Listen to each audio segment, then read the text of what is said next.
Bienvenidos, yo soy Emir Moros Adams y el día de hoy quiero que hablemos sobre política. Y se pueden preguntar cómo vamos a hablar de política en medio de una tragedia, en medio de un terremoto. Y yo creo que esa es la pregunta. ¿Por qué se debe hablar de política en medio de este terremoto, en medio de esta tragedia de Venezuela? Y aquí lo que tenemos que ver es el desastre natural versus el desastre institucional. Por supuesto que nosotros no podemos evitar un terremoto, un fenómeno natural, no hay manera de evitarlo. Pero, y un terremoto, por supuesto, no distingue ideología, familia, capacidad económica, religión, nada. Un movimiento de la Tierra nos afecta a todos. Sin embargo, la respuesta frente a ese desastre natural es político, es definitivamente político, porque la respuesta frente a ese terremoto revela qué tipo de gobierno y qué tipo de Estado existe. La forma en que responde nos dice a nosotros en presencia de qué tipo de Estado está. Y yo sé que muchos dicen, no es momento de hablar de política, no se puede politizar, pero es que definitivamente el drama que estamos viviendo en Venezuela es un drama político. Empezó como una tragedia natural y pasó en una segunda etapa a una tragedia institucional, porque hay una gran responsabilidad de lo que está sucediendo en este momento con las víctimas y con el país en el gobierno, por la falta de respuesta y por la respuesta que está dando, porque por falta de respuesta el gobierno se tardó, pero muchísimo en responder a esta crisis, a este terremoto. Y por otro lado, ni siquiera respondió con los pocos recursos que tenía, sobre todo con el sector militar y las maquinarias que tiene el sector militar, que tienen los militares en Venezuela. A diferencia del desgrave de 1999, donde muchas de las personas que se salvaron estuvieron a manos de militares y de equipos militares, en este caso fue todo lo contrario. La presencia militar que ha habido es para limitar el acceso y controlar perímetros, pero no para ayudar. Es algo asqueroso ver el rol del ejército venezolano. Y ahí yo retomo el punto que desarrollé ayer. Yo espero, con la ayuda de Dios, conseguir el apoyo para ser miembro del nuevo Congreso de Venezuela. Y desde ahí voy a impulsar muchas leyes. Ya el día de ayer les mencioné que yo quiero promover una ley de pena de muerte para ciertos delitos y ciertos crímenes en Venezuela. Y yo creo que también como resultado de este terremoto voy a desarrollar una propuesta de ley sobre el rol de la institución militar, del ejército venezolano, que pasa por una discusión si debe existir o no debe existir, si debe ser disuelto, porque el ejército venezolano se ha transformado en una organización delincuencial, inútil. Muchos han visto los videos de la actuación del ejército y yo los he visto. Soldados jugando Tetris en su celular, como si este asunto no tuviera absolutamente nada que ver con ellos. Los equipos de los ingenieros militares, porque hay una parte del ejército que tiene que ver con los ingenieros, que son los que construyen y reconstruyen. Esos equipos están todos en Fuerte Tiuna y en los distintos fuertes de Venezuela. No los han movilizado. Y eso es una decisión política. Y por eso es que hay que hablar de política. Porque esos militares que no actúan son una decisión o es una decisión política del gobierno. Y eso nos tiene que llevar a nosotros a pensar, ¿cuál es el interés del gobierno en no actuar? Porque yo entiendo que las capacidades institucionales están mermadas, pero el hecho es que ahí hay 200.000 militares, si le agregan los 1.000 ancianos, llegan a 400.000 o más. ¿Dónde están? ¿Dónde están? ¿Qué están haciendo? ¿O por qué no están haciendo algo? Y definitivamente, eso es una orden dada desde el más alto nivel. Ellos no se gobiernan solos. Ellos no toman decisiones solos. Entonces aquí no estamos politizando una tragedia. Aquí estamos tratando de entender políticamente qué es lo que está pasando. Porque esta película, esta tragedia nos está mostrando no solo la destrucción de Vargas y de Caracas, la destrucción a manos del terremoto, es la destrucción institucional de Venezuela. La incapacidad del gobierno, la incapacidad de las instituciones, donde la poca capacidad que aún existe está siendo utilizada para proteger al gobierno y no para proteger a los ciudadanos. Todo ese tema burocrático de inscripción de los voluntarios es un tema reputacional y de imagen. Pero es que ya el gobierno no puede tapar que son unos ineptos, unos mediocres. Es la escoria del país en el gobierno. Yo me niego a aceptar que Venezuela esté representada por estos delincuentes inútiles, mediocres, porque es que de verdad son unos incapaces. Son incapaces desde un punto de vista profesional, pero son muy capaces desde el punto de vista de la maldad, de la represión y del control. Porque para controlar sí están hechos y sus decisiones políticas no es salvar al pueblo, es salvarse ellos, es tratar de fortalecerse en el medio de esta crisis. Y para fortalecerse tienen que controlar y tienen que sabotear. Tienen que sabotear. Porque ellos no quieren que exista o que se cree una legitimidad de otros actores políticos o institucionales. Por eso hay que sabotear a los voluntarios, hay que limitar a los voluntarios, hay que limitar a los centros de acopio. Pero eso nos denota y nos muestra, pero brutalmente, lo viles e inmundos que son. Y yo lo he dicho desde hace mucho tiempo, el mundo al revés.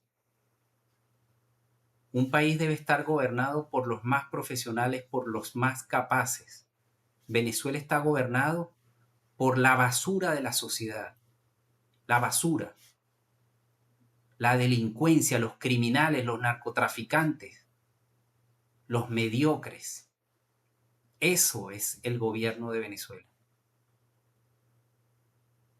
La justicia va a llegar y muchas de esas alimañas tienen que terminar en la cárcel. No solo por ladrones y corruptos, sino por el sufrimiento, por la represión, por la tortura y por la muerte que han traído a Venezuela. Yo a veces trato de pensar qué clase de familia se crió esta gente. ¿Qué clase de ejemplo tuvieron? Porque yo puedo entender que un funcionario que ha sido muy pobre quiera enriquecerse o tener cierto nivel de vida. Pero aquí estamos hablando de esta gente está aferrada al poder. Ya son inmensamente ricos, más allá de lo que cualquier ciudadano pueda pensar. Estos son cifras, pero inmensas. Son ceros y ceros y ceros y ceros y ceros. Y entonces uno pregunta, bueno, pero ¿qué más quieres tú? Si ya tienes toda la riqueza económica que un ser humano pueda aspirar. Entonces es tal vez el poder por el poder de poder disponer de la vida de los demás, de humillar a los demás, de maltratar a los demás. También un mecanismo de preservación, porque los costos existenciales de salida del gobierno para esta gente son muy altos, y por eso justamente en mi libro Transición de Estado Capturado, yo diseño unas alternativas, opciones, para que estos costos existenciales de salida sean más bajos y puedan ser una opción para que estos funcionarios puedan salir del gobierno y puedan salir del poder. Entonces, aquí realmente tiene que llevarnos a una reflexión, tiene que llevarnos a una discusión política, política, porque todo lo que está pasando es político. Que no haya ambulancia no es culpa del terremoto, es culpa del gobierno. Por lo tanto, es un tema político. Que no haya carros de bomberos es un tema político. Que no haya ambulancias es una decisión política. Ya están todos estos tarifados y todas estas ratas que reciben plata del gobierno en las redes sociales culpando a los Estados Unidos de la tragedia y de la falta de acción del gobierno. El bloqueo, el bloqueo, el bloqueo. ¿Qué bloqueo? No existe ningún bloqueo. No existe ningún bloqueo. Venezuela no tiene dinero porque se lo robaron los chavistas, no por los Estados Unidos. No es por los Estados Unidos. Se robaron todo, destruyeron todo. Porque cuando no se puede separar el gobierno de lo privado, del individuo, donde no hay un límite entre una cosa y la otra. Porque para los que están gobernando Venezuela es simplemente una hacienda y todo lo que está en la hacienda es de ellos y pueden disponer de ello como les dé la gana. Te puede robar los barcos llenos de petróleo, te puede robar todo el oro en el arco minero, porque en tu mente de delincuente eso es tuyo, pero eso no es tuyo, eso es de un país que tiene 36 millones de personas, 36 millones de habitantes, que ya 10 millones están afuera por culpa de las políticas del gobierno, que es política, es político, es un tema político y por lo tanto debemos discutirlo y debemos buscar soluciones políticas, porque cada actuación que ustedes ven es política. Cuando sale un dirigente tomándose fotos al lado de una maquinaria que debería estar en Vargas, en el estado Vargas, que ahora le cambiaron el estado de La Guaira, más feo el nombre. Se pierden 2 horas, 3 horas de una maquinaria que puede salvar vidas para que alguien se tome un video y se tome una foto. ¿Hasta cuándo? ¿Hasta cuándo?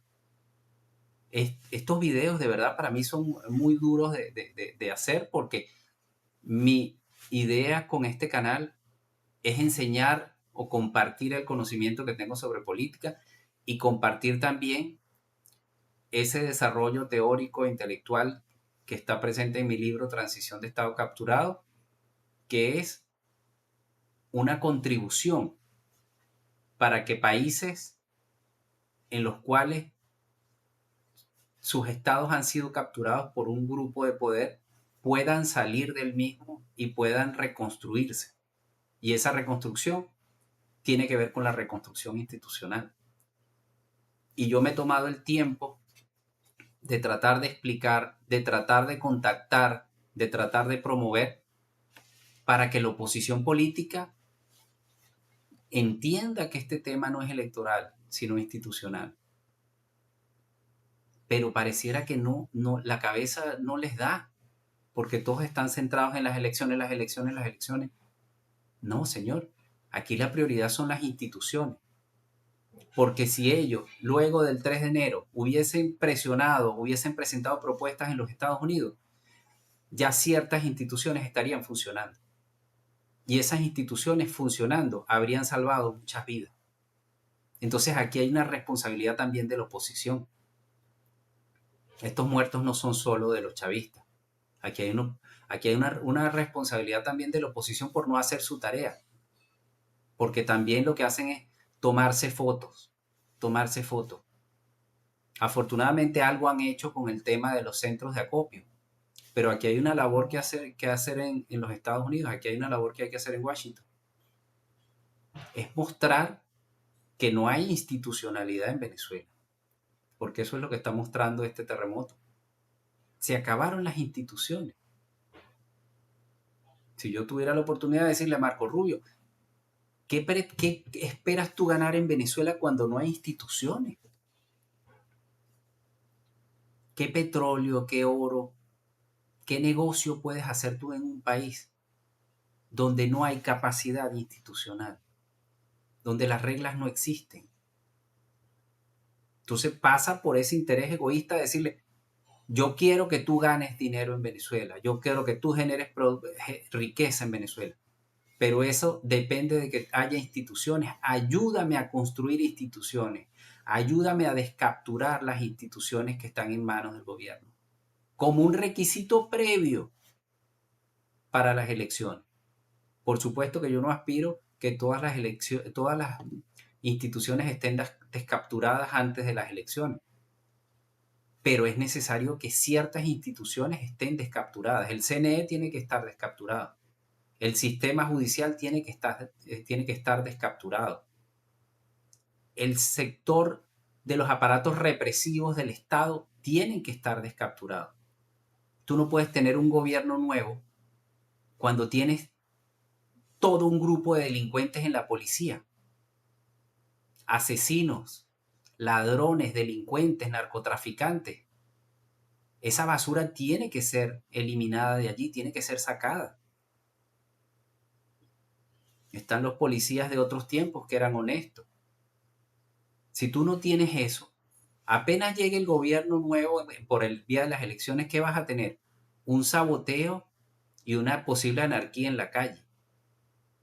Entonces yo les llamo la atención, sobre todo, yo no sé si algún dirigente ve estos videos, pero si por casualidad alguien de los que lo ve puede hacer que lo mire, porque es una reflexión y yo estoy seguro que hay muchas personas que comparten mi pensamiento sobre la necesidad de la reconstrucción institucional, pero para bien o para mal, el que se ha dedicado académicamente, intelectualmente a desarrollar una teoría para sustentar este cambio con metodología de transición soy yo, ¿sí?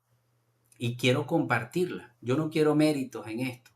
Yo simplemente quiero dar una alternativa que les sirva a la oposición y al país para reconstruirse y funcionar. Ellos se llevarán los méritos si aplican o si por lo menos lo leen y a partir de lo que leen ellos desarrollan su propia forma de trabajarlo, de llevarlo a cabo, ¿sí? Pero definitivamente, retomando el punto inicial, quiero que entiendan que este tema del terremoto dejó de ser de un evento natural para transformarse en un evento institucional y una tragedia política. Y que tiene que empujarnos a todos a trabajar por un cambio verdadero. Y que al final de la película tiene que llevarnos también a un tema de justicia. porque todas estas alimañas tienen que pagar por sus crímenes, porque todo esto es un crimen. Y yo les repito, o sea, yo no entiendo de qué clase de cloaca salió el liderazgo del chavismo. Es algo impresionante. O sea, parece que se hubiesen escapado del infierno para venir a destruir Venezuela. Pero yo creo que no hay mal que dure 100 años. Y la justicia prevalecerá y veremos el salir del sol para Venezuela, el brillo y la tranquilidad de los ciudadanos, la reconstrucción de un país, la reconstrucción de un país que pasa por la reconstrucción de sus instituciones. Pero bueno, muchísimas gracias, nos vemos el día de mañana.